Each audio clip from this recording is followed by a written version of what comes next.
warm welcome to Nigel Botterill. Oh. Thank you, Peter.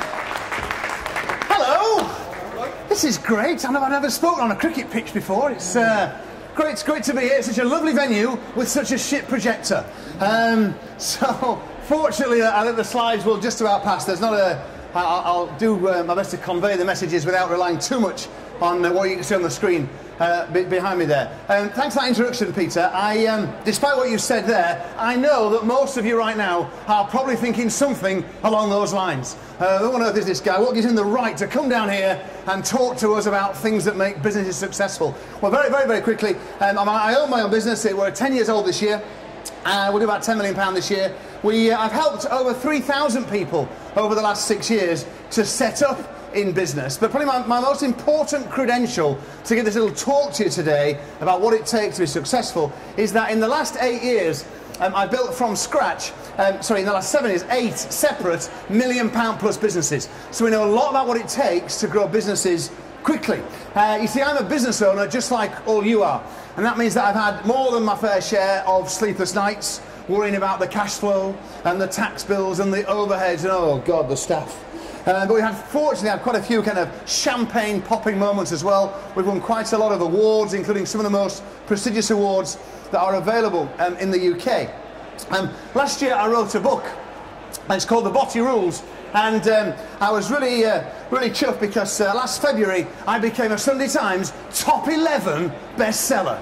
If we just sold 27 more copies in February, I would have been a top 10 bestseller, but we actually got to number 11. But that was like in all books of all sorts. But it went on to become the biggest selling business book in the UK last year, which was a pretty cool thing. And just last week it was voted in a public vote the Small Business Book of the Year 2012, which is quite nice. And it meant that for the first time, really, since I started my entrepreneurial journey, my mother has stopped asking me when I'm going to get a proper job, because the book kind of went rather well. But my motivation, like it is for most of you guys, is my family. That's my gang there. You can't really see them on that picture, but my wife Sue, we've got 4 children, and somewhere down here is our little dog Monty. But they're my driving force. That's what gets me out of bed in the morning, and just the same way that I'm sure it is for many of you guys. Now, I've got this little talk. It's called the 18 Secrets of Success that super successful business owners know and do, but most business owners either don't know or don't do. I haven't got time today to get through all 18, so we're going to whiz through, hopefully, 12 and a half of them.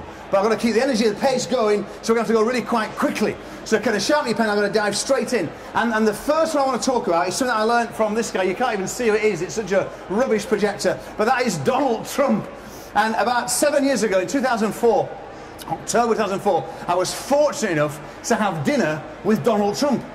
Now, when I say at dinner, I was at a dinner and he was the speaker, so there were like 300 other people there as well. And Trump gave this little speech, and I can't remember anything about his speech at all.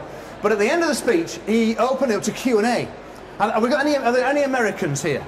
Okay, are you amongst friends? I love Americans.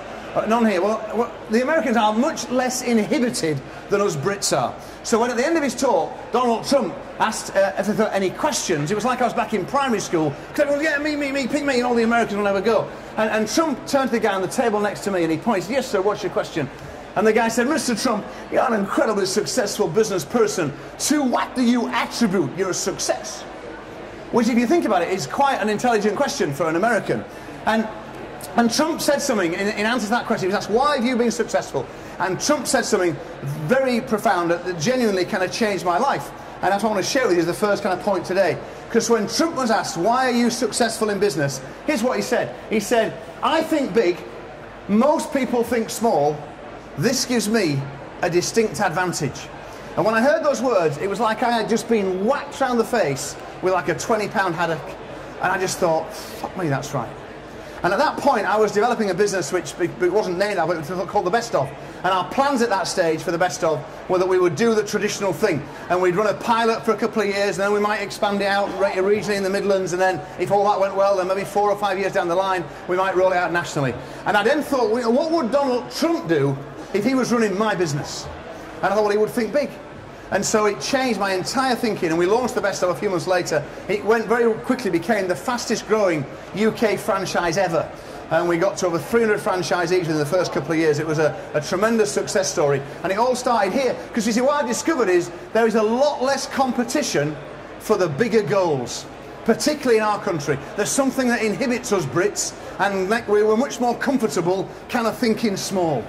And there'll be some of you in this room today who have the potential to take your business way beyond Hampshire, way beyond the UK potentially, and enjoy success, you know, globally on some scale. And the thing that's stopping you right now is in your head. And this was what Trump managed to help me unlock. And it definitely was a big focus and forerunner to everything that we have done subsequently. That was our first kind of point. Now, second point, I have a little bit of fun with this normally. I want to ask this question about what business are you in? So you're looking very serious, sir. Yeah, what business are you in? Photography. That is not the business that you're in. Okay, well, come on in a second. Let me have a little look across here. People looking very scared. Now this man says, please don't look at me. So, okay, we won't look at you, sir. You're smiling. Well, what business are you in, sir? Making money. Making money? What do you do? Telecommunications. Okay, that's not the business, and neither's making money really either. Madam, I'm sure you've got the right answer for me here. What business are you in? Automotive glazing. Wow. That's really quite impressive, but it's not the business that you're in. Let me explain what I mean here. This is a very, very important point. And I've got these little rules for you today, which normally on the screen you can see them. Obviously you have to just imagine what they say, because the projector's so rubbish. But this rule says, the first big leap from being an ordinary business to a big income business, it comes quickly once the business owner makes the intellectual, emotional and actual switch, so think, feel and do, from being a doer of his or her thing to a marketer of his or her thing. So what I know for sure is that if we were to go and do a little survey across the UK, and we were to find the very top photographers in the UK, and we were to sit down and talk with them, they will think of themselves predominantly as marketers of their photography services. That makes sense? Similarly with automotive glazing, which I've never ever had given to me before as a business. It's brilliant. But if you start to think of yourself much less as an automotive glazer and much more as a marketer of automotive glazing, you will be stunned.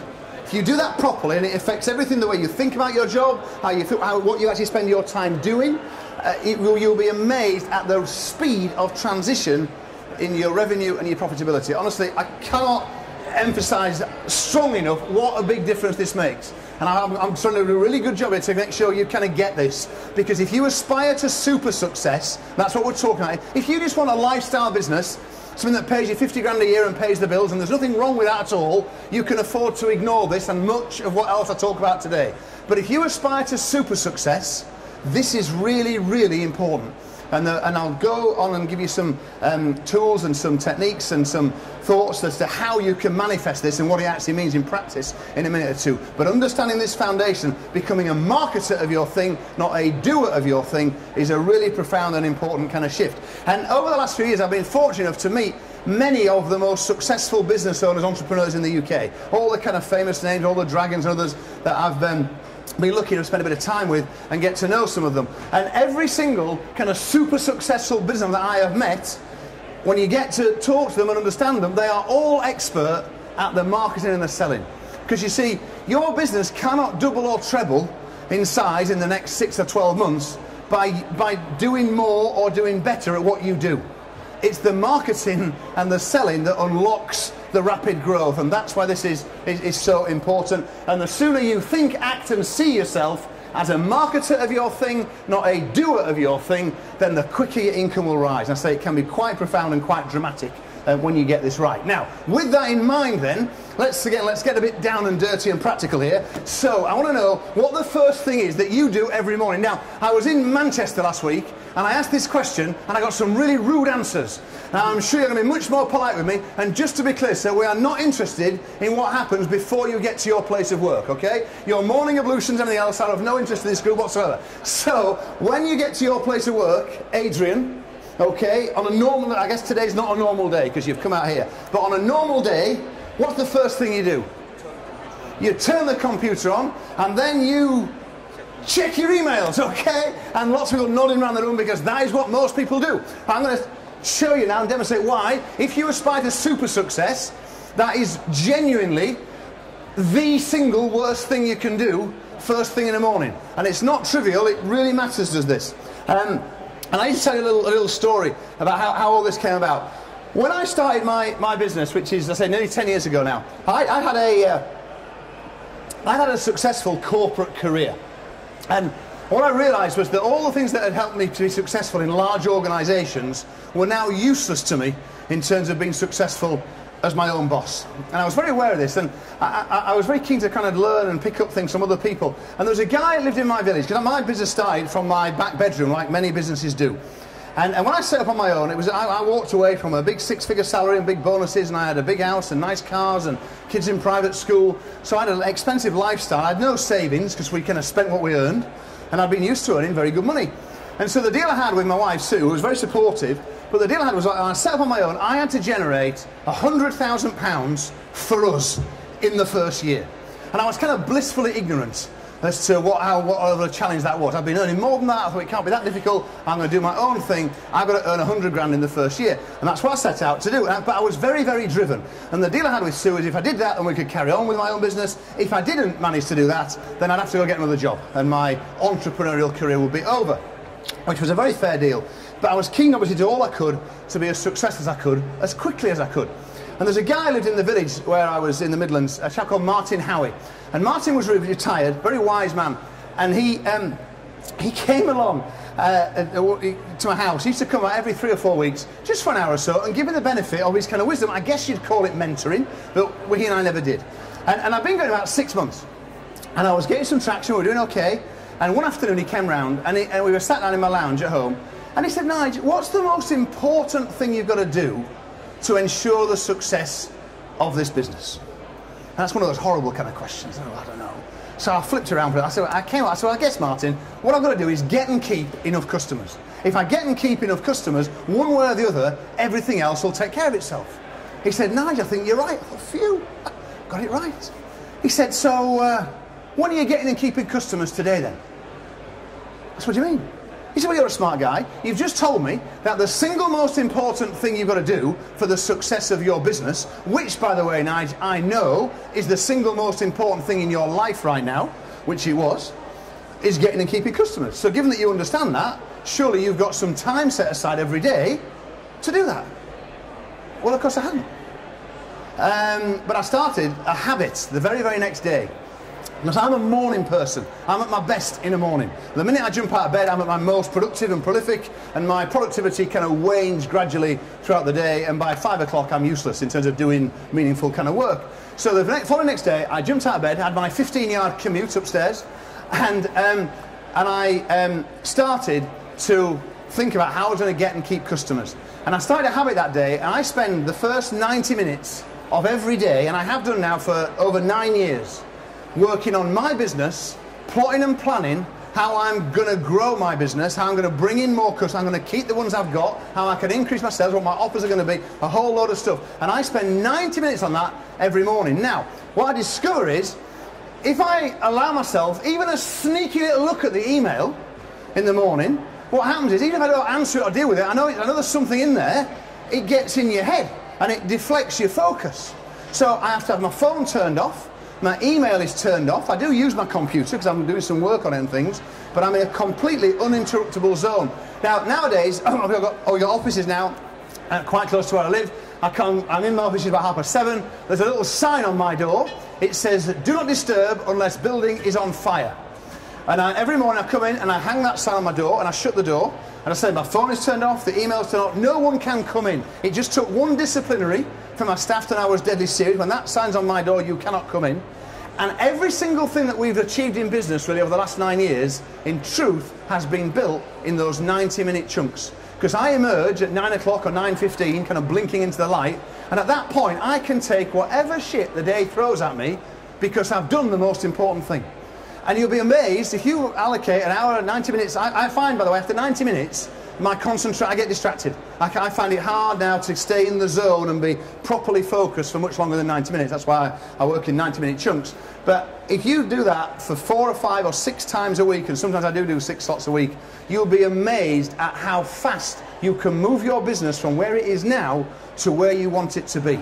Similarly, if you never find those 90-minute chunks, then I guarantee you that your business in February next year will be in a very, very similar place to where it is right now. It will not experience any kind of rapid growth unless you are finding these 4 or 5 90-minute chunks a week to help move it from where you are to where you want to get to. And the first thing that super successful businesses do every day is the most important, most critical thing for the success and growth of their business. It's all about the kind of marketing and the selling. Now, talking about marketing, let's get some practical stuff down here now.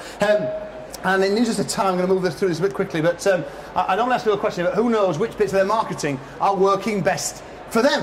And what I discovered is, in 2012, only lazy, incompetent business owners don't know how well each bit of their marketing is working. And what I also know, but I'm too polite to identify you individually, is that many of you in this group here can't honestly and properly answer that question properly. You don't know how your marketing is working. And let me explain why that is. You may have heard this quote here, if you could read it. It says, half my advertising works and half doesn't.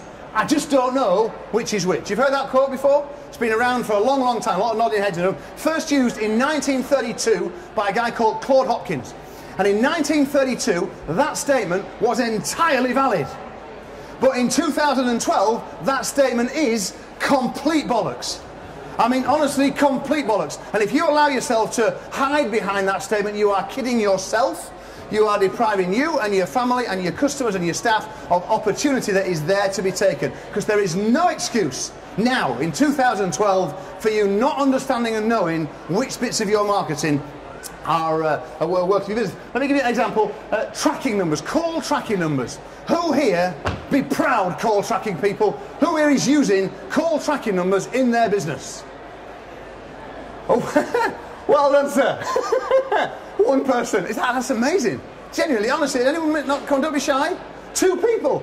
My goodness me. All right, well, I'm quite pleased because I promised that I'd give you a couple of nuggets today that you can take away and implement. And this now, for pretty much all of you, is a real golden nugget. Call tracking numbers are the sliced bread of marketing, okay? They are like the best invention apart from the internet. Let me explain what they are and how they work, because once you know about them, 3 months from now, if you are not utilising and deploying call tracking numbers, that will tell you and me and anyone else that knows. Once you know about these things, you cannot not use them. And let me explain what I mean. So, can't believe how bad that is. Your existing telephone in your business. Nothing changes. You do not need a new phone system. Whatever your phone system is now, even if it's your mobile, it's fine. There's no investment required there at all. That is your existing phone line. You don't have to change supplier, whether it's with BT or whatever else it is. None of that changes. There's no investment or decisions made there. So there's no excuse not to move forward with call tracking numbers. What you do, you go to a call tracking company. There are many around the place. There's probably, I would imagine, at least one here today. Or if not, there's a big opportunity in Hampshire. But you buy a call tracking number. Now, what's the STD code for Southampton? No idea. Come on, someone tell me. What is it?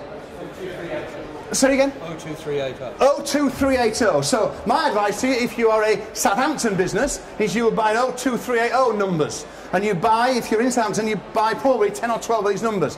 There is an added benefit of call tracking numbers because they can make you appear local to other areas. So if you actually do a bit of business in Portsmouth, you can buy a Portsmouth number. Still rings on your same phone in your Southampton office, okay? Don't use 0800 numbers or 0845 numbers. They are a legacy of the 80s. They're for people that have not moved on with the times, okay? 0800 numbers, by the way, if you're using those in your business, get rid of them. The reason is in February last year, we reached the tipping point in the UK, and in February last year, the number of calls made in the UK from mobiles exceeded the number of calls made from landlines for the first time. So more calls are made now from mobiles than from landlines. 0800 numbers are not free. They are not part of the bundle packages. So rather than actually making it easier for your customers to ring you, which it was in 1985 when they were introduced, they were a really good invention then, but in 2012 they are a barrier to people calling you. So get rid of your 0800, use local numbers, typically is what you should do here, and what you'll do, you'll buy 10 or 12 of these numbers. They cost about £5 a month if you get the right company to get them. So they're very, very cheap.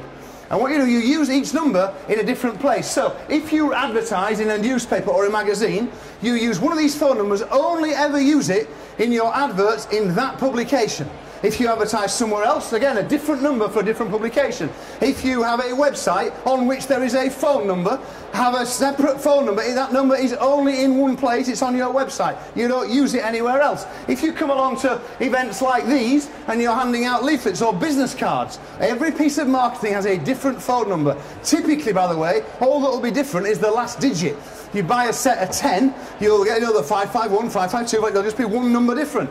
Why does this matter? It matters hugely because you can go online 24/7 and you can see which numbers people are ringing to contact your business. The phone still rings just as it does now. There's no difference to your procedures. You know, there's nothing. It's just such an easy, wonderful, cheap thing to do. But this gives you information and knowledge about which bits of your marketing are working. It makes the chat with the Yellow Pages rep dead easy.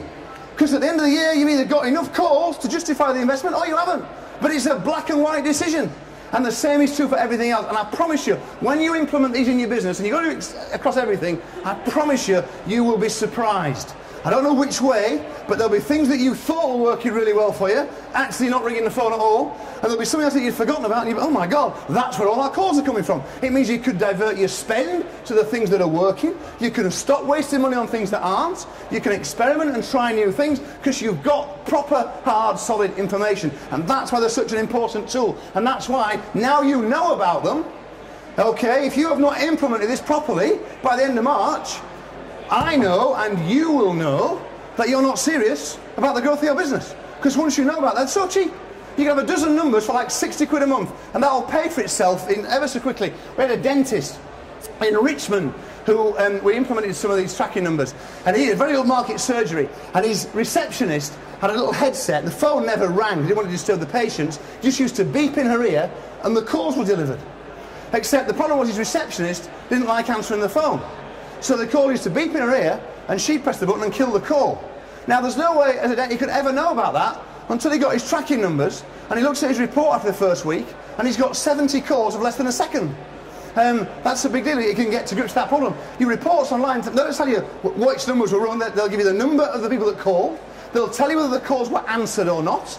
They'll tell you how long the calls were. You've got proper, detailed intelligence on, and at the end of the day, the telephone for many businesses is still, you know, the primary route in for new customers. That's why it matters such a lot. By the way, when we put these into my business, first of all, it's going back 3 or 4 years ago now, I had a very simple system. I had a receptionist, and her name was Anne-Marie, and Anne-Marie used to come in at 8 o'clock in the morning, and she would put our phones from night service onto day service. And then at 5 o'clock in the evening when she went home, she'd turn it from day service to night service. A completely logical and sensible thing to do. Until we put tracking numbers in place. And after the first week, what I find is, I had 43 people in that first week had rung one of my sales lines between 5 p.m. and 6 p.m. Now, Anne-Marie had gone home, but not everyone else hadn't. I had staff in the office. So now it's someone else's job to put the phones on a night service at 6 o'clock, and we take 40 more sales calls a week and make a lot more money. Now, without tracking numbers, I would never have known that. And you'll be honest, when you get into this, you'll discover all sorts of things about your business, but you have to do it. Let's talk about the internet. It is here to stay, as my friends at Splice Marketing will no doubt reassure us all. I did a talk, actually. Have we got any travel agents here? No travel agents. Okay, that's quite good, actually. I did a talk in about September last year at a massive travel agents convention in Jersey. And oh man, it was quite enlightening, because that's quite a backward industry and sector in truth. And there was a big dinner one night, and I was sat on this table with these two ladies, middle-aged ladies, very nice ladies, who've been running their travel agency business for like 30 years. And I was chatting to them over dinner about their plans for the future, and this is no word of a lie, their strategy for survival, frankly, is hoping that something's going to go wrong with the internet, and that somehow people are going to stop using it. I mean, it's not going to happen at all. It's here to stay. Now, super successful businesses all embrace the web and use it to help them grow their profits. Oh, Nigel, we know that. Well, we're all into internet. Okay, cool. How about this one then? 99.9% of all businesses have opportunities to expand and grow online. So, well, Nigel, we know that as well. We've come here to come and tell us something new, Nigel, this morning. Okay, how about this then? 90% of businesses in Hampshire are doing nowhere near enough to exploit the power of the web. And I'm going to prove it to you right now. Let's talk about Google AdWords pay per click. Who's using pay-per-click? Oh, excellent. Okay, we've got about a dozen people, so that's probably, I don't know, 15% of the room. Okay, that's a useful thing. Pay-per-click, by the way, is that's the single biggest kind of marketing funnel that I've been able to use to grow my businesses. I've spent well over £10 million with Google over the last 6-7 years, and I tell you that not to be flash, because I'm a Yorkshireman, so I'm actually quite tight with my money. But when you get Google AdWords working well for you, it is like having your own personal cash machine. Now, you have to invest a little bit of time to understand it, but for most sectors, not absolutely all sectors, but you can't let yourself off the hook until you understand it and have tried it, because for most sectors, the pay-per-click probably offers the single quickest way to rapidly grow your number of customers coming into you now. And if certainly if you've never used it, then this is your second big nugget today. You need to get out there and start to learn Google AdWords, because there's a lot of opportunity here. This slide, you'll be familiar with the Google screen. The AdWords stuff comes, if it's a local search, at the top and down the side. Businesses, but they're not paying to be here. They only pay when someone clicks on their ad, hence the pay-per-click. And that's what this is all about. And as I say, it can work hugely well. And this search here was for plumbers in Solihull, where I live. Now, if you are a plumber in Solihull, two things account for 90% of all your new customers. What are they? Say again? Location. Okay, no, there's two routes that you get new customers from. Referral. Word of mouth, absolutely, word of mouth. So I need help, I need a plumber. Do you know a plumber? So people asking, that's the first way. That's a very important way people find a plumber. The second way people find a plumber is Google. Okay, that between word of mouth and Google now, something like 90% of all new customers for plumbers. So if you are a plumber in Solihull, being on this page is important, because it's a big chunk of new business. And interestingly, it'll be whether it's 90% or a bit less, but there'll be a chunk of new business in your sector that comes from this page. So you owe it to yourself, if you are serious about super success, to make sure that you appear somewhere on this page. Now, Google AdWords is a quick way to get in there, because what is it now? 11 o'clock. We could be on there by 12 o'clock. You know, it's not a difficult thing to do, and so you can get traffic straight away. But there's another way you can get on. Obviously, you can do search engine optimization, SEO. There'll be some people here today talking about SEO and how they can help you with that. Again, very viable, useful, worthwhile strategy, but won't work by 12 o'clock today. That's a more medium term, will take weeks, sometimes months to get proper rankings up there. But there's a third way you can get on this page, and it's this thing in the middle here. It's called Google Places. And you'll have seen this when you look on Google. You'll see all these little red pins come up on these maps. They show in different ways. Now, who here's got their business on Google Places? Okay, okay, well, a bit more than I thought, about 20 minutes. Keep your hands up if you did it yourself. If you did it yourself, madam, yeah? Excellent. It's quite time consuming, isn't it? No. Well, how long did it take you? Less than half an hour. Crikey, that's not long at all. Goodness me. Okay, but it is quite expensive, yeah? You got to write a big check to Google for it. No. Well, how much does it cost? It's free. So hang on a minute. So Google Places takes about half an hour to do and is free. Oh, and by the way, it's been around for 4 years, people. This is not like some new innovation here, but 80% of you in this room haven't done it. What the fuck is going on? I mean, you've come out here, genuinely, you've all come out here today because you're looking for ways to grow your business. That's why, fundamentally, you're looking for new customers or things you can do. Getting on Google Places will take you half an hour. If you want to do it really well, you might have to set 45 minutes aside. Okay? It costs you no money, and it'll get you on the front page of Google every day, and it's been on for 4 years. That's why we have to embrace the internet. And if you are serious about achieving any level of stuff, and this is just easy peasy. This is Janet and John stuff. So that's my third nugget delivered. I'll stop bollocking you all and move on. Right, let me talk about number 7. I've got this next one. This is about sabotage in you. This is an interesting one. I say you've got to stop the sabotage in your business. And you say, but Nigel, there is no sabotage in my business. I say, well, I bet there is, especially if you employ staff. Let's tell you a little story, this one. That picture there, you can't even see that, can you? That is Rick Stein, okay? Take my word for it, genuinely, that is a picture of Rick Stein. And Rick Stein, obviously, his empire is in Padstow in North Cornwall. And in Padstow, Rick Stein has got the seafood restaurant where it all started. He's got a hotel and a bistro and a cafe and a patisserie and a fish and chip shop and a delicatessen and a seafood school, cooking school. You've got like 8 businesses, all in Padstow would fit like in this room, okay? If you haven't been, Padstow's a tiny, tiny place. It's not very big. And I've got a house about 1.5 miles outside Padstow, a place called Travone. Beautiful house right on the seafront there. And I love to go to my house in Travone as often as I can. I love getting down to Cornwall. It's a beautiful place. And whenever I go to Cornwall, most days I will go to Stein's Deli. His delicatessen on the seafront, on the harbour side in Padstow. And when you go anywhere regularly, you get to know the people that serve in that shop. That makes sense, yeah? So Ian, the fishmonger at Stein's Deli, I know him quite well. We talk about football and the surfing, etc. I know Barbara on the till, just in the way that you get to know anybody where you deal with them regularly. Now, last August, I was down at my house in Cornwall, and Saturday morning, and unusually for Cornwall in August, a beautiful sunny morning.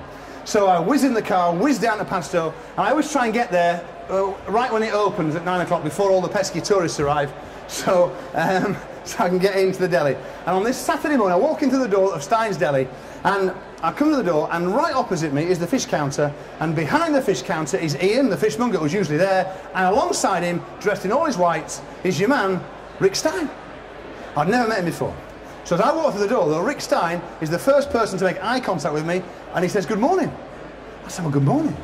And I expressed my surprise at seeing him there. He says, "Well, it is my shop." I said, "Well, fair enough." I said, "But I come here often enough to know that you're not normally here." He says, "No, I'm not, but I like to keep my hand in. How can I help you this morning?" I said, "Well, I'd like some white crab meat, please, and some crayfish." He says, "Oh, what are you cooking?" I said, "I'm doing a seafood linguine." And at this point, I was struck by the surreality of the moment, because what you need to know is, I only have one dish in my culinary repertoire, which is seafood linguine, and here I am discussing it with the country's foremost seafood chef. This was a very, very bizarre moment. But he was very nice. He said, "What are you doing for a starter?" I said, "Oh, you're having a laugh. Starter? I've only got one dish." He said, "You should try some of our fabulous scallops." And he's got this big wet fish display in the deli, it's a beautiful thing. And so he picks this scallop off, and it's like the size of my hand. He says, "They are really beautiful today." He said, "They would make a lovely starter to accompany your seafood linguine." I said, "I'm sure they would, but I'd have no idea how to cook them." He said, "It's easy." I said, "That's all very well for you to say." He said, "No, it really is." He said, "Have you got any sesame seed oil?" He said, "What about any soy sauce?" Soy sauce. He said, "All you do," he says, "you heat the grill, get your grill really hot," he said, "you slide the scallops under the grill for 2 minutes." He says, "You put 3 tablespoonfuls of this with 1 tablespoonful of this, you whisk them together in a pan over a low heat for 2 minutes while the scallops are under the grill."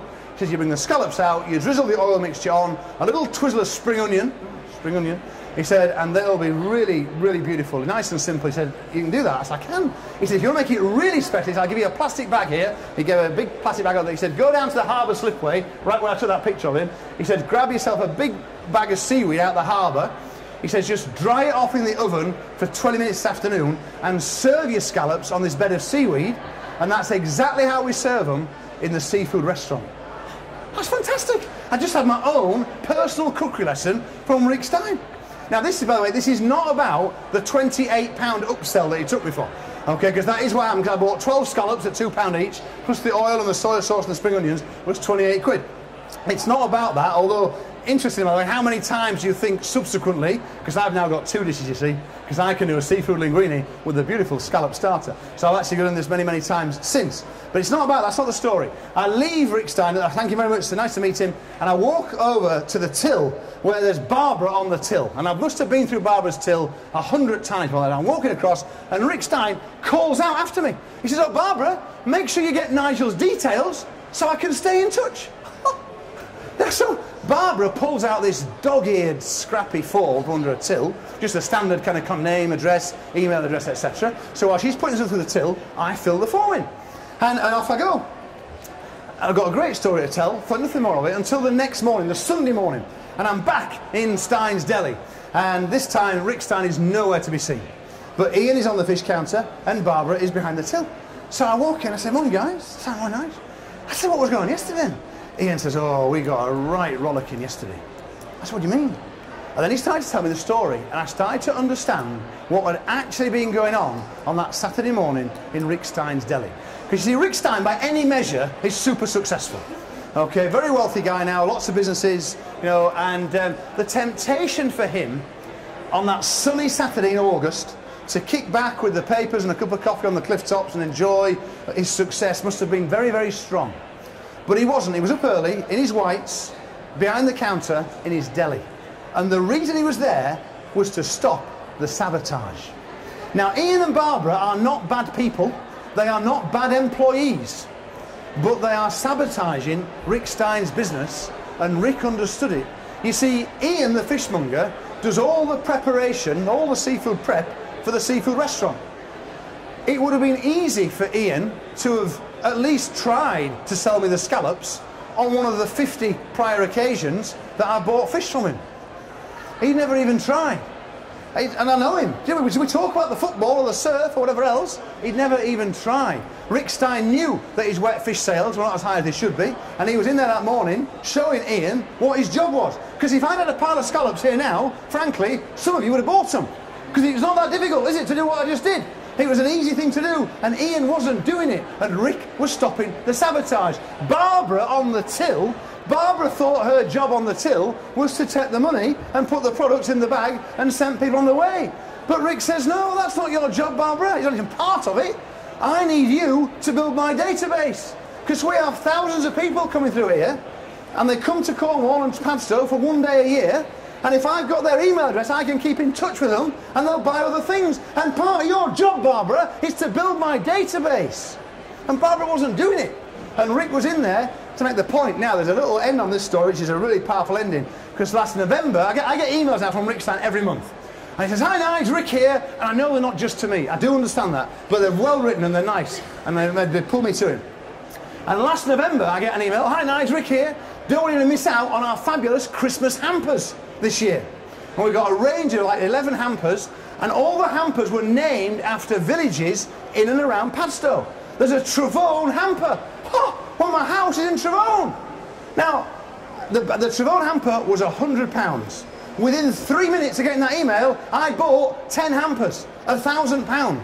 Think about it. I have to buy gifts anyway for my management team or suppliers at Christmas. Anyone that knows me know how much I love my place in Cornwall. There's a logic to me having a Travone hamper. It's a perfect gift for me to give. Much better than going to M&S or Fortnum & Mason or somewhere else.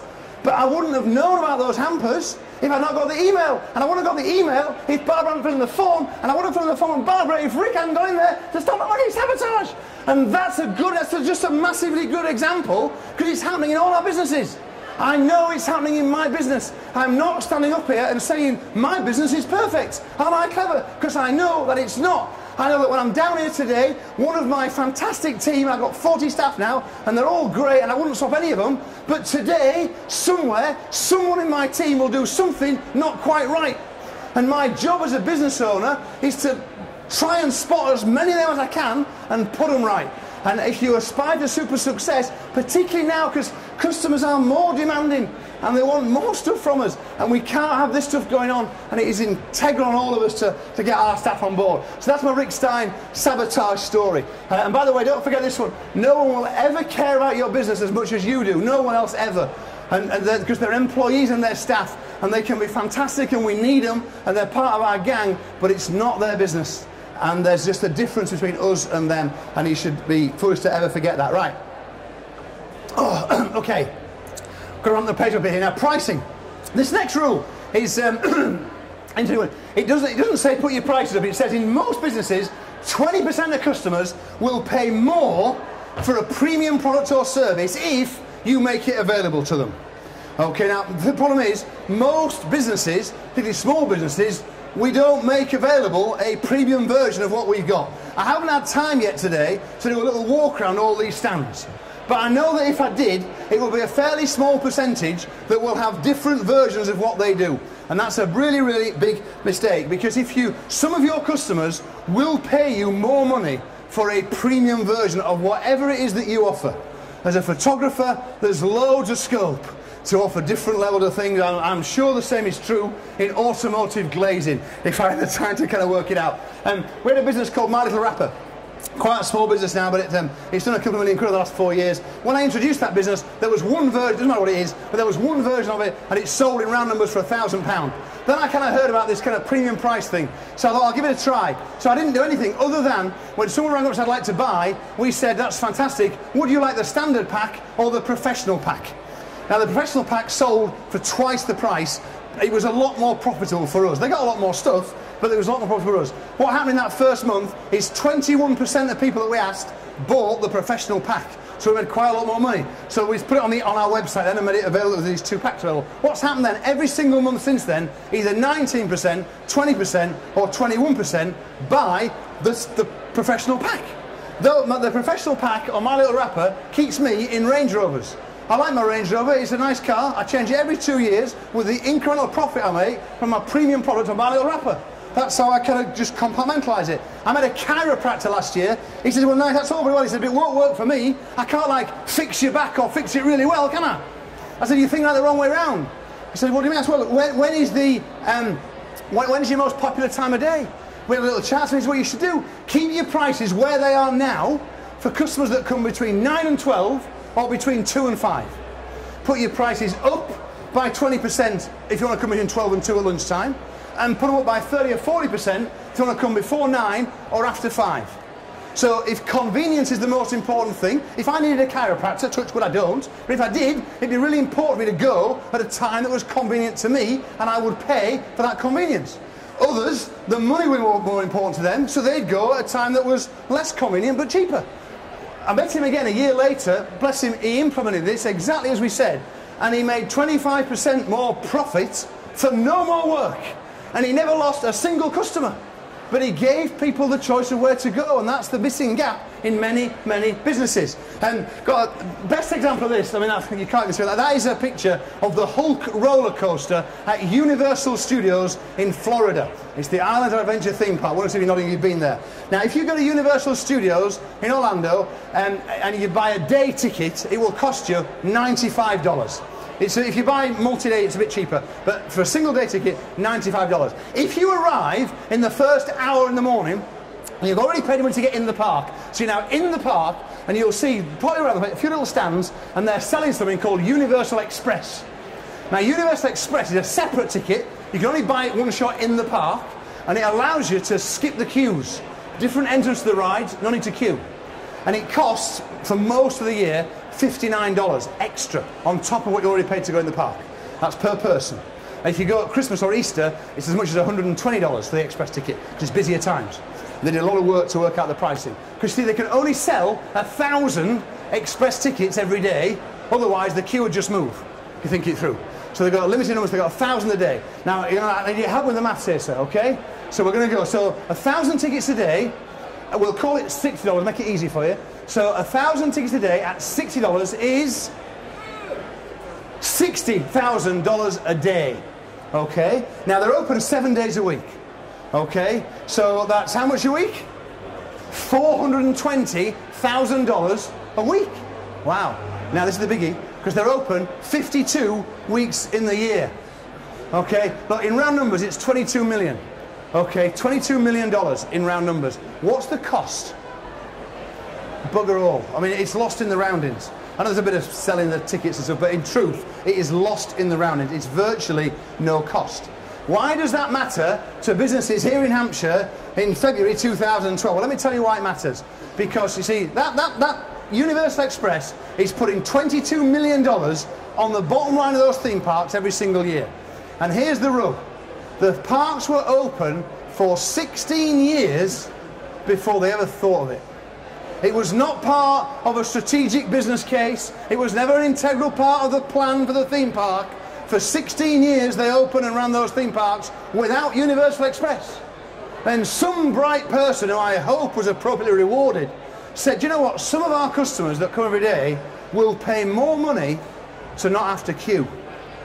And hey presto, $22 million straight on the bottom line. Now, no one in this room today, I don't suppose, is going to uncover a $22 million premium service. But what I know for certain is that every single one of you have got the potential in your business to introduce a premium service that will markedly and quickly increase your profitability. And if you're serious about super success, it is something that you should give considerable thought to. Whether that's what you use one of your 90-minute chunks to plant and work out, whether you take long coastal walks, whether you go and sit in the bath for 2 hours, but work out what it is, because there's money on the table there that some of your existing customers will give to you if you give them the opportunity. But most of you are not doing that. That's the most thing. Right, okay, we've got to move on. What's the most valuable asset in your business? I have a bit of fun with this. I'm conscious of time now. So the answer to that, I'm going to tell you the answer. It's not you, it's not your staff. It is your database. At least it ought to be. For many businesses it isn't, because they either haven't got a database other than on their accounting system, and even if they have, they never bloody use it. And that's a big, big mistake. You see, here's the rule number 10. It is not your customer's job to remember to do business with you. It is your job to remind them. And you can't do that if you can't get in touch with them. Restaurant owners are the worst at this. They think that being a success is all about serving good food with nice service in a great environment. And that does matter. I mean, you can't have a successful restaurant without that, but that on its own will not make your restaurant a success. And people come into restaurants, many of us will have eaten out in the last week or so, we had a nice time in the restaurant, and then we've walked off into the night, and the restaurant owner has no means to entice us back in there again, because they've no idea who we are, where we live, what our phone number is, when our wedding anniversary is, when our birthday is. These are the things that are on my database if I was a restaurant owner. And every time I send emails, I make sales. Do you have any idea what that does for the quality of your sleep as a business owner? Genuinely, I mean it. Okay? If you know that every time you send an email out, somebody buys something. It's an amazing position when you get there, because you're able then to kind of generate income at will. And that's definitely where we are now. I mean, I've got a huge database, and I send emails every day. Not to everybody. I segment my database in lots of different ways. I can carve it up. Sometimes I need to email 100 people some days. Some days I might email 100,000 people. But every time I send an email, I make sales, so I'm sending lots of mails out. I'm making myself useful and interesting and relevant to them, and if I present things in the right way, when I do it, people buy things. You can't do that unless you've got a database. Texting is a really, really useful tool. Lots of businesses are getting onto this now, many aren't. Again, with the restaurant piece, brilliant to be able to text out your customers. If it's a Tuesday night and you don't got many bookings, a little text out to all your customers will cost you 20 quid, and it'll say, free bottle of house wine with every 2 people dining tonight. Just bring in the text to claim, and you'll fill 8 or 9 tables. But you can't do it if you haven't got the mobile numbers. That's why the database matters hugely. I'm going to move on here. These 5 numbers here, 1, 4, 15, 60 and 20. Nothing to do with the lottery, but a lot to do with where your business is going to end up. Because you see, these numbers here represent a breakdown of pretty much any group or sector of businesses. 1% super successful, very wealthy. 4% rich, doing very well. 15% are getting there. 60% at any one time are struggling, and 6% are getting by, and 20% are struggling. Okay, so you got kind of super successful, very rich getting there, 50% are getting there, 60% getting by, 20% at any one time struggling. Now that could be in truth businesses at the Rose Bowl today. If we were all honest and laid our books open to scrutiny, broadly speaking, that is what we'd find. Okay, there's some people doing very well, there's a lot of people getting by or struggling. Now it could be business in Southampton, it could be florists across the UK. And whatever sector you want to apply it to, broadly speaking, it will break down into that spread there. Now, once you accept that analysis, and by all means go away and challenge it, but you'll find in the round that works and holds true. Once you accept that analysis, it leads you to an inescapable but very profound conclusion. Because you realise that most people in your industry or sector are therefore wrong about everything. And that's not a gag, I'm deadly serious, because you see, most people are down here. They're either getting by or struggling. Only 20% are up on the right-hand side of this scale. And that matters hugely, because you see, when we all took that big leap to becoming our own boss and running our own businesses, we all had some kind of dream. Now, it might have been financial, it might have been about time and flexibility, it might have been about worthiness of purpose and doing something that matters. Doesn't matter what it was, but what I know and what you know as well, if you look deep inside yourself, is that in most cases, some point between that day when you started out and this, most business owners, like 80%, have compromised on what the goal and the dream was. And that's a real shame, and it happens because everyone looks around and does what everyone else is doing in their sector. So we look around at other photographers and, oh, but I do what other photographers do, without any thought as to whether the people you're copying are in here or in here. The smart thing to do is who's in the 1 and the 4% in your sector. Go and find out who they are, and that might not be as easy to do as it first sounds, but that's a very worthwhile thing to do with your 90 minutes. Who is the 1 and the 4% in my sector? Right, what are they doing that's making them in the 1 and the 4%? And by the way, it'll never be about the money. It'll never be, they've got all the money they can spend, because they'll have got there without the money somehow. Find out what they are doing and model yourself on them, because that will give you a much better chance of ending up here. Because if you model yourself, there'll be occasions when actually that's what we're going to do, that's what we need to do, and we take a deep breath and we make it happen. I meet a lot of business owners who are what I call world class at getting ready. They've got a great talk, they've got a great plan, they might have a really fantastic idea, but they're forever prepping it, polishing it, but not getting it out there. They are world class at getting ready, and it's always going to launch next year or next month, and things don't get out there. And what I've discovered is that, you know, successful people do fail far more than unsuccessful people. And that is a picture of Walt Disney, who I've studied a lot. I'm very, not just what he did culturally, but how he and his brother Roy built that big commercial success over 50 years. But of course, before they had any success at all with Mickey Mouse, Roy and Walt Disney were bankrupt. It's like the ultimate kind of business failure. Duncan Bannatyne is someone that I've met several times in the last few years. And any of you can't even say that is Duncan Bannatyne, probably that is him. If anyone read his book, Anyone Can Do It, it's a really inspiring book I found. But Duncan talks very openly in there about how until he was 31 years of age, he was just a beach bum. He just wasted his life. He did nothing, everything he's achieved only started when he was 31. Even like the poster boy of British business, Richard Branson, before he had any success at all, before he opened his first record shop in Oxford Street, spent a night in the cells in 1969 for VAT fraud. He writes very openly about it in his book and his biography, quite big failures. Everyone that's had success in business has failures. There's a few of mine, they're going through quite quickly. I'm not proud of them, but there's plenty of them. Well, I told you at the beginning that my biggest credential to give this talk today is that in the last 7 years I've built 8 separate £1 million plus businesses, and that is completely true.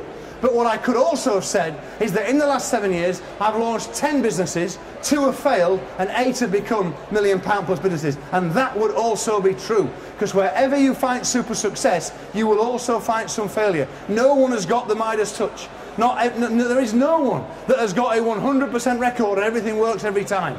And that, in that respect, a characteristic of super successful people is not being frightened of failure and not being worried about embracing it. Okay, last 2 points I've got for you now. The 17 is the second most powerful tool that I've used to build my businesses over the last 7 years, and it is deadlines. It's like, great news, you're your own boss. Bad news, you're your own boss, and there's no one to keep your feet to the fire. You can take the afternoon off. You can have a long lunch. It's a nice sunny day, I'll go and play golf. Because there's no one giving you a hard time, and that's one of the great benefits of running your own business. But equally, if you aspire to super success, we've got to get stuff done. And deadlines are a really good way of doing that. And everything in my business is deadline driven.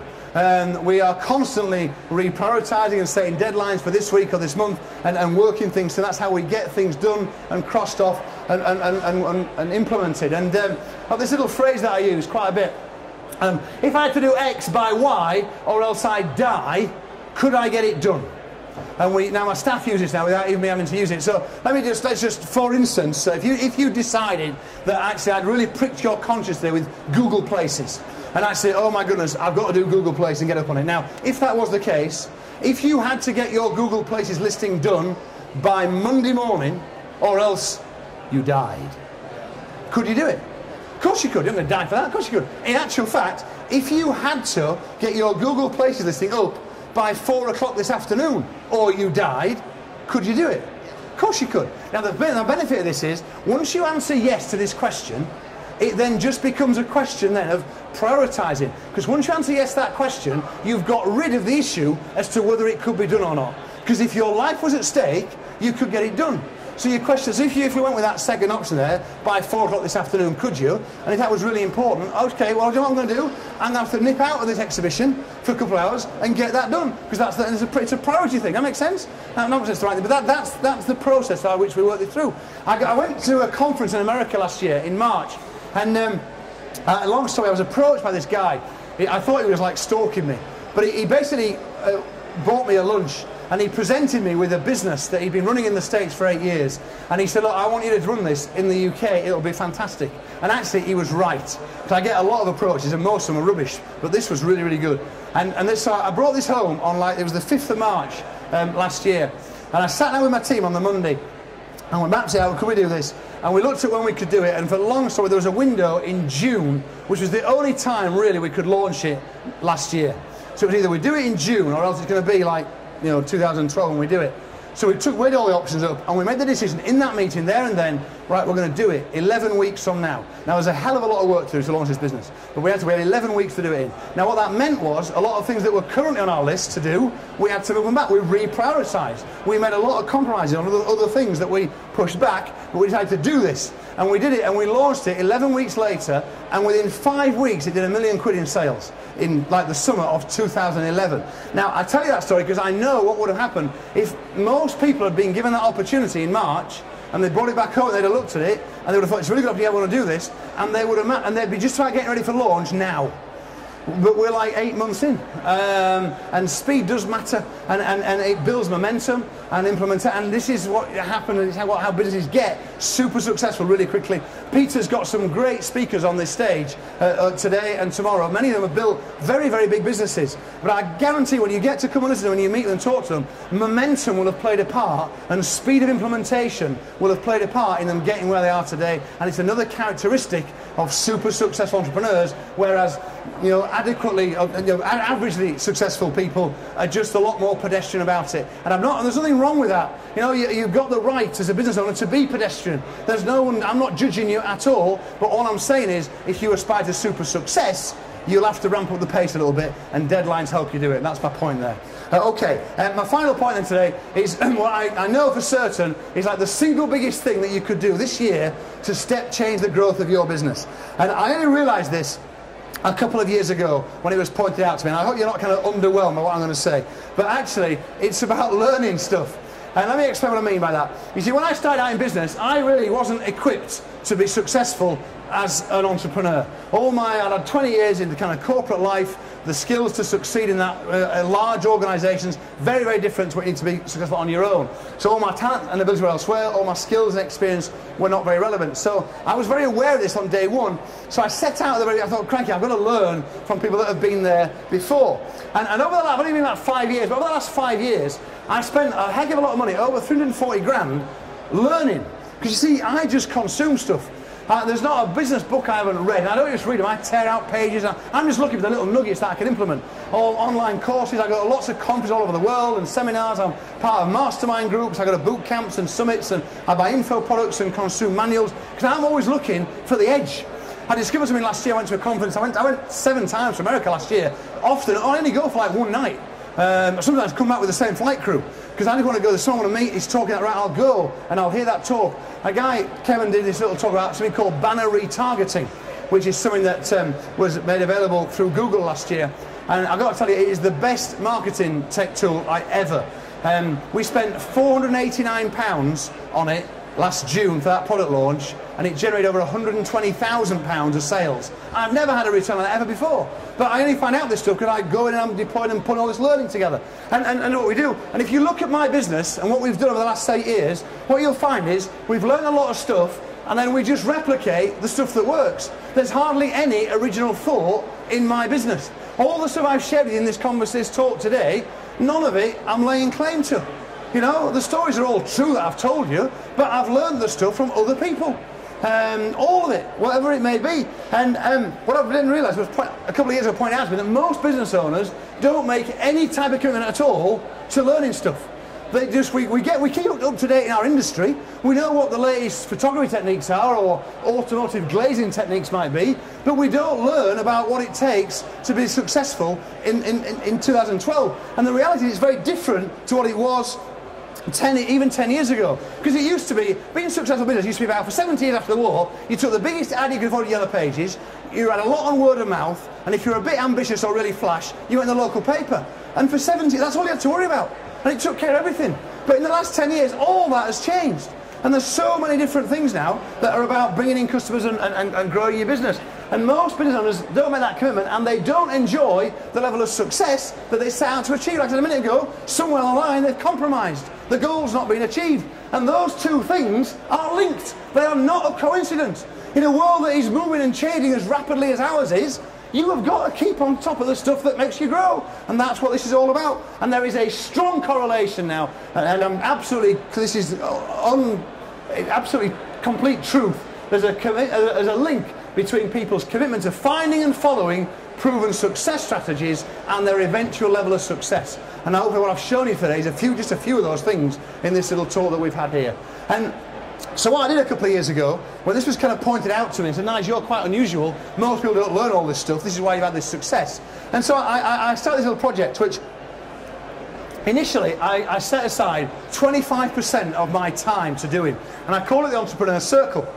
And what I set out to do was find UK business owners who wanted to be super successful, and I said, well, I'll help them, I'll teach them, I'll coach them, I'll mentor them, I'll train them into the stuff that I know, and we'll kind of pass it on. I thought that would be quite a nice thing to do. I'd enjoy doing it, and we'd help people to get more success. What's happened over the last 2 years, we launched it in March 2010, and this has just taken over my entire life. We've got thousands of members of the circle now. We do a whole ton of stuff, and it's the most fulfilling thing I've ever done. Because the difference and the impact it's having on people's business is just amazing. And I get pretty much every day, I get 1 or 2 letters or parcels or emails or stuff coming through about how what they've learned has just transformed their businesses. How it's either saved it from failure or allowed them to do things that they never thought they'd be able to do. And so when I was asked to come along today, and Peter said, will you come and talk? I said, well, I'm happy to do so. And he said, will you bring some of your bags with you, Nigel? I said, well, I will. So I've got these little bags here. I think that I believe these are the most useful business bags ever. I know they don't look much on the outside, but let me tell you what's in them, because I think you'd be quite interested. And I am going to, by the way, you are going to have to pay $19.95 for one of my bags. They're not free, because what I've discovered also is that when I give a lot of stuff for free, people then don't do anything with it. So I'm going to bet you, if you want one of my bags, it's going to cost you $19.95. And if that's too much money, then that's fine. Go and have a happy life. But I can't help you. Let me show you what's in the bag. First of all, there's a copy of my book. That's the original version. This is the version that says Sunday Times bestseller on the front. Okay, so that's the body rules. As I mentioned last week, that was the Small Business Book of the Year 2012. There's a copy of the book in the bag. By the way, the book is available on Amazon for like £9. So don't buy the bag if all you want is the book. Okay, go on Amazon, save yourself a tenner. But the book is in the bag, so that's in there. The second thing you've got in the bag is this little form here. Because what we do as part of the Entrepreneur Circle is that I do a one-to-one.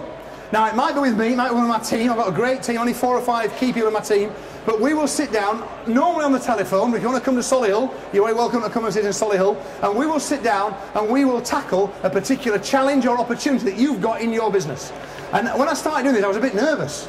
But actually what I've found over the last 2 years is it's incredible what someone who is completely independent and detached and who does know a lot of stuff about what it takes to grow a business and get new customers, how much difference we can make with just one of these sessions. And so if you want a one-to-one, there's what you do, there's a form that you fill in, gives a bit of information about what your challenge is, what your topic is, what you want help with. You send that in to us, and we will then schedule that one-to-one, either with me or with one of my team. There's something in here called a marketing critique form, he says. Where's it gone? It's in here somewhere. Here it is. And this is what we're very good at, is marketing stuff. So you can send us your leaflet, your flyer, your brochure. If you want us to review your website, send that in on a piece of paper, attach it to this, give a bit of information here, and what you'll get back within a couple of weeks from us is a full written critique that will make that marketing piece much more effective. We'll explain why you should do what we're telling you to do and the impact we expect it will make. These critiques have been worth many tens of thousands of pounds to lots of businesses, because this is what we're really good at. And most people are not really good at marketing. We are, so we'll critique the stuff. So that's in the bag. Okay, we run live events. Now, 2 sorts of events. We do national events. We've got 8 of them this year. We had over 800 people. It's a full day event. at the NEC in January. We're up in Bolton in a couple of weeks' time. We're back in Newbury, so not very far. We're at Newbury Racecourse in May. I expect we'll have 1,000 people there in May. It's a full day event, and it's all, we'll go into detail on, it's all, these events are all about getting and keeping customers. They are completely practical. It's mostly me. Occasionally there'll be someone else will get a little half hour, so I'll get an expert in somewhere, but we will go into detail and drill down on the sort of stuff that we've talked about today and the whole lot of other things that we have. So you can come on to one of our national events, but at a local level now, I've got a network of what I call my business growth advisors. And I've got a great guy in Southampton, Mike Stevens, and a great guy who covers Hampshire, called Tim Savage, his wife Tracy. And these guys, they're my eyes and ears across the country. I've got like 65 of these guys across the country now. Those are my local guys. They run local sessions here on your patch. And what our local sessions, they're typically 2 hours, 2 to 3 hour sessions, mostly of an evening. They are structured around a workbook. They are learning events. They're not networking events. It's very, very different to anything else you can go to. There's a workbook that I produce. I brief the guys on it, and we focus on particular content or topics at each one. And these are topics that make it easier and better for you to get and keep more customers. That's what it's all about. The Entrepreneur Circle helps you get and keep more customers. So you can come to those events for free. There are invitations and details of them in the bag. All our members get an Entrepreneur Circular every month in the post. Now again, there's a copy of you've got the January one here in the bag, and you'll see what this is like. When you read this, you'll see how this is very different to anything else you've seen, because there's no corporate bollocks, there's no wishy-washy nonsense in here, there's no preaching, there's just lots of real life stuff that you can learn from and implement, and they'll make your business more successful. And someone described it, I remember, I love this phrase, he said it's like getting a seminar in an envelope every month. And you've got one in the bag, so you have a little look and see what you make of that. There are 18 secrets in this talk, and there's a little link in the bag so you can get the full set of slides from today. We give you a full 2-month road test of the Entrepreneur Circle. So you become a member for the 19 quid you're in for 2 months. We send you a lot of stuff out in the post, a lot of stuff electronically. You get access to my BGAs locally, to me, the one-to-one critiques, all that stuff. A membership of the Circle starts at £69 a month if you continue at the end of your 2 months. It's dead easy to cancel. You do it online. We don't tie anybody in. There's no contract. There's no commitments. Well, I only want people with us that want to be with us. There are thousands with us. Now it's growing like a steam train, is this. With the Circle, a whole load of stuff. I've covered up much of it already. I want to talk about one thing down at the bottom. I need to change this slide, but it says online training. That massively undersells what we've got. You get access to what we call the Vault. And the Vault now, 2 years on, I know now for sure, is the most comprehensive set of tools available to any business anywhere in the UK around getting and keeping customers. There's lots of video training. If Google AdWords, I mentioned that important today, there's a 15 set training course, video course online. Each module is about 5 or 6 minutes. You go through that course, you can do it in an evening or do it over a weekend. You can let one of your staff to do it. You've got access to that. You will know at the end of that course how Google AdWords works, when it will work for you. We've got a lot of social media training in there, all sorts. You won't believe all the stuff there is in there. It's a really, really deep source of resources, all practical, useful stuff that will help your business develop and grow, and you get access to all that as well as part of your trial. Basically, what we do in the Circle is we keep you focused on the right things. We'll try and inspire you. We'll definitely support you. We'll teach you. I'll always keep it honest and real, I promise you that, because I'm out there doing it as well. You know, my other businesses are running very successfully alongside this, so we're in the trenches. We don't just teach this. That is what we're about. We're deadly serious about helping business owners who want to be super successful. We're very passionate about it. We're very sincere about it, and we're making a heck of an impact. One final thought before I leave you today. And by the way, there's some forms coming out now, so I should ask that. These forms are coming out. The way to get one of the bags is very straightforward. The bags are only in this video. I've got some at the back and some at the front here. Basically, you fill in the form and we swap you a completed form for a bag. That's how it works. So it's very straightforward there. The final thought I've got for you is that there are lots of businesses in Hampshire that don't answer the phone and don't know they're missing the calls because they ain't using call tracking. They haven't changed their marketing in years. Their website don't get any traffic. They make excuses. They never make offers. They've got no database or never use their database. They're blaming everyone except themselves for their fall in sales. It's the bank and the government and everyone else's fault this is happening. But you know what? They never learn anything new or do anything different. You guys at least are not in that last category because you've come out this morning. I really appreciate you taking the time to listen to me. I hope you've got the 1 or 2 nuggets that we promised you and that you found it helpful. I wish you every success with your business this year. Enjoy the rest of the show. Have a great day. Thank you.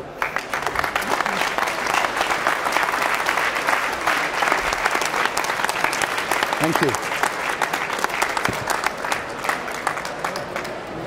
It was interesting. Go on, Andy. Come on,